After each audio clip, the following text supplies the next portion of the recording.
Hi hello welcome to hash tag. నా పేరు జకీర్. ఎన్నికలు ఎప్పుడొచ్చినా కూడా తెలంగాణలో అధికారం మాదే.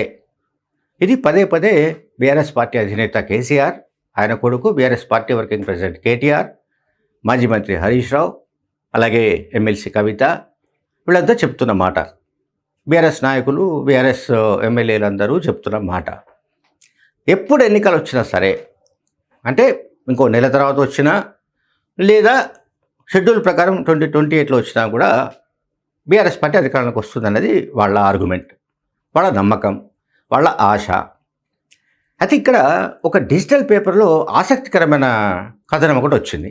ఆ కథనాన్ని ఇక్కడ మనం పేస్ట్ చేశాము. 2028లో బీఆర్ఎస్ కష్టమే అన్నది క్యాప్షన్ పెట్టి వాళ్ళు రాశారు. ఇది గ్రోక్ చెప్తున్నది అని కూడా వాళ్ళు రాశారు. గ్రోక్ అంటే మనందరికీ తెలుసు, చాట్ బాట్ అయితే ఏఐ ఉంటుందో artificial intelligence chat bot Grok మనందరికీ తెలుసు, ఏదో ఎలాన్ మస్క్ సంబంధించి. సో చాట్ బాట్లో ఎవరైతే నెటిజన్స్ వేసిన ప్రశ్నలకు గ్రోక్ ఇచ్చిన సమాధానాలు ఏంటంటే, బీఆర్ఎస్ పార్టీ భవిష్యత్తులో అధికారంలోకి రావడం కష్టం, అంటే నెక్స్ట్ ఎలక్షన్స్లో అధికారంలోకి రావడం కష్టం. దానికి వాళ్ళు కొన్ని ఇష్యూస్ కూడా చెప్పారు. అది ఏంటంటే, ఒకటి, ఫామ్ హౌస్ పాలిటిక్స్ పైన ప్రజల్లో తీవ్ర అసంతృప్తి ఉంది. ఫామ్ హౌస్ పాలిటిక్స్ పైన తీవ్ర అసంతృప్తి ప్రజల్లో ఉంది. అండ్ అధికారంలో ఉన్నప్పుడు ప్రగతి భవన్, ఆ తర్వాత ఇప్పుడు ఫామ్ హౌస్కు కేసీఆర్ పరిమితం అయిపోవడం అన్నది ప్రజలు ఇప్పటికీ కూడా సాటిస్ఫై కావడం లేదు, అసంతృప్తితో ఉన్నారు. ఆ పర్టికులర్ వే ఆఫ్ ఫంక్షనింగ్ ఏదైతే ఉందో, అంటే either Pragati Bhavan or farm house, దీన్ని ప్రజలు వ్యతిరేకిస్తున్నారన్నది ఒక అంశం. ఆ తర్వాత కార్యకర్తల్లో కూడా కాన్ఫిడెన్స్ను ఆ పార్టీ క్రియేట్ చేయలేకపోతుంది. కార్యకర్తలు లేకపోతే ఏ పార్టీకి కూడా మనుగడ లేదన్న సంగతి మనందరికీ తెలుసు. సో కార్యకర్తల్లో ఒక నమ్మకాన్ని కలిగించకపోతే కార్యకర్తలు ఏ పార్టీ వెంట కూడా ఉండే అవకాశం లేదు.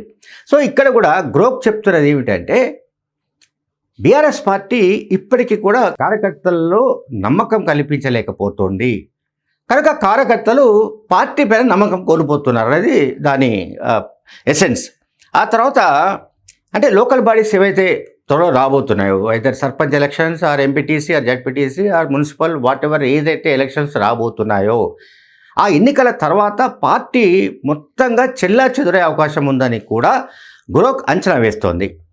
అలాగే కేటీఆర్తో ఇది అయ్యే పని కాదు అని కూడా తేల్చి చెప్పింది గ్రోక్. కేటీఆర్ ఇప్పుడు మొత్తంగా పార్టీనంతా తన ఆధీనంలో ఉన్నట్టుగా ఆయన వ్యవహరిస్తున్న విషయం మనకు తెలుసు. అట్లాగే కేసీఆర్ కూడా, అంటే తండ్రి కేసీఆర్ కూడా మొత్తం పార్టీ పగ్గాలు కేటీఆర్కి ఇచ్చినట్లే మనం భావించాలి. ఇక్కడ ఏ సమావేశం పెట్టినా అందులో కేటీఆరే ప్రధాన వక్తగా కూడా మనకు కనిపిస్తున్నాడు. అయితే కేటీఆర్తో ఇదంతా అయ్యే పని కాదు, అంటే కార్యకర్తలు కాన్ఫిడెన్స్ క్రియేట్ చేయడం కానీ, లేకపోతే మళ్ళీ ఎన్నికల్లో అధికారంలోకి రావడానికి సంబంధించిన ఒక వ్యూహరచన కానీ కేటీఆర్ చేయలేకపోతున్నట్టుగా గ్రోక్ చెప్పింది. ఆ తర్వాత ఆ పార్టీ నాయకులే కొంతమంది పార్టీని అపఖ్యాతి పాలు చేస్తున్నారంటూ కూడా కామెంట్లు వచ్చాయి. ఇవన్నీ కూడా గ్రోక్ చెప్తుంది అంటే, నెటిజన్ల ప్రశ్నలకు గ్రోక్ ఇచ్చిన సమాధానాలను బేస్ చేసుకొని ఈ వార్తా కథనాన్ని ఈ డిజిటల్ పేపర్ ప్రచురించింది. అంటే ఇక్కడ ఇంకొక పాయింట్ కూడా ఉంది.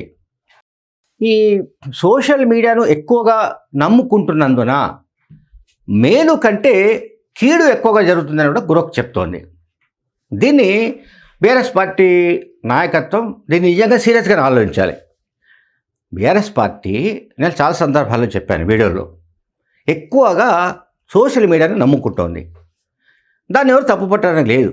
ప్రతిపక్షాలు ఉన్నప్పుడు సరే, సోషల్ మీడియా ద్వారా ప్రభుత్వం పైన వ్యతిరేకతను తీసుకురావడానికి, కృత్రిమ వ్యతిరేకతను సృష్టించడానికి సోషల్ మీడియా ప్రచారాన్ని బాగా వాడుకోవడానికి సంబంధించి కోట్లల్లో కేటీఆర్ ఖర్చు పెడుతున్నట్టుగా కూడా బయట ప్రచారం ఉంది.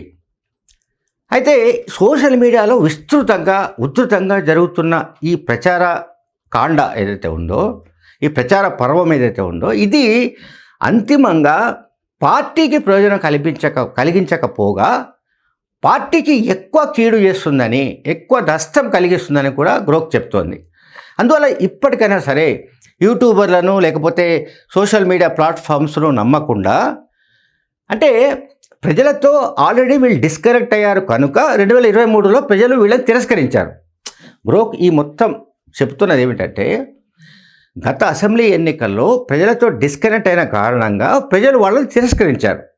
సో ఇప్పుడు మళ్ళీ కేవలం సోషల్ మీడియానే ఆధారంగా చేసుకొని సోషల్ మీడియాతోనే తమ అధికారంలోకి వస్తామని కేటీఆర్ కనుక అనుకుంటే అది పొరపాటు, అది జరగని పని అని కూడా ఈ వార్తా కథనం తెలియజేస్తోంది. Thank you very much.